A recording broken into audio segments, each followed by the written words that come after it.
Adventures bike லவர்ஸ்க்கு upcoming days வந்து ரொம்ப எக்ஸைட்டிங்காகவே அமைய போகுது. BMW, Royal Enfield, TVS, Kawasaki இந்த மாதிரி பெரிய பெரிய கம்பெனிஸ்லாம் போட்டி போட்டு அட்வென்ச்சர்ஸ் பைக் லான்ச் பண்ணிட்டு வந்துட்டு இருக்காங்க. ஸோ அந்த வரிசையில் பார்த்தீங்கன்னா அப்கமிங் என்னென்ன பிராண்ட்ஸில் என்னென்ன பைக்லாம் லான்ச் ஆக போகுது, அதோட லான்ச் டேட், இன்ஜின் ஸ்பெசிஃபிகேஷனை பற்றி தான் இந்த வீடியோவில் டீட்டெயிலாக பார்க்க போகிறோம். நம்ம சேனலுக்கு நீங்கள் ஃபஸ்ட் டைம்னா கண்டிப்பாக நம்ம சேனலை சப்ஸ்கிரைப் பண்ணிக்கோங்க. ஸோ வாங்க வீடியோக்குள்ளே போகலாம்.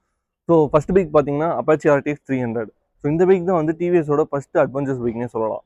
ஸோ இந்த பைக்கோட இன்ஜின் வந்து டிவிஎஸே ஓனாக மேனுஃபேக்சர் பண்ணிக்காங்க. ப்ரீவியஸாக டிவிஎஸோட 310 இன்ஜின்ஸ் தான் வந்து டெவலப்டு பை BMW தான். ஸோ ஆனால் இந்த பைக்கோட இன்ஜின் வந்து டிவிஎஸ் தான் ஓனாக மேனுஃபேக்சர் பண்ணிக்காங்க.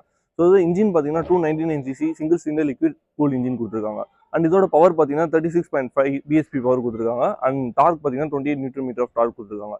இதோட பிரைஸ் ரேஞ்ச் பார்த்தீங்கன்னா 1.99 பேஸ் வேரியன்ட் ஸ்டார்ட் ஆகுது. And it's cos up to 2.29 வரையும் போகுதுன்னு சொல்கிறாங்க. ஸோ ஓவராலாக பார்த்தீங்கன்னா இந்த பைக் வந்து ரொம்ப லைட் வெயிட்டாக டிசைன் பண்ணியிருக்காங்க. சிட்டி யூஸ்க்கும் சரி, லாங் ரைட்ஸ்க்கும் சரி ரொம்ப ஆப்டாகவே இருக்கும். இந்த பைக்கோட டேரக்ட் காம்படிட்டர் யாருன்னு பார்த்தீங்கன்னா ஹீரோ எக்ஸ்பிரஸ் 421 தான்.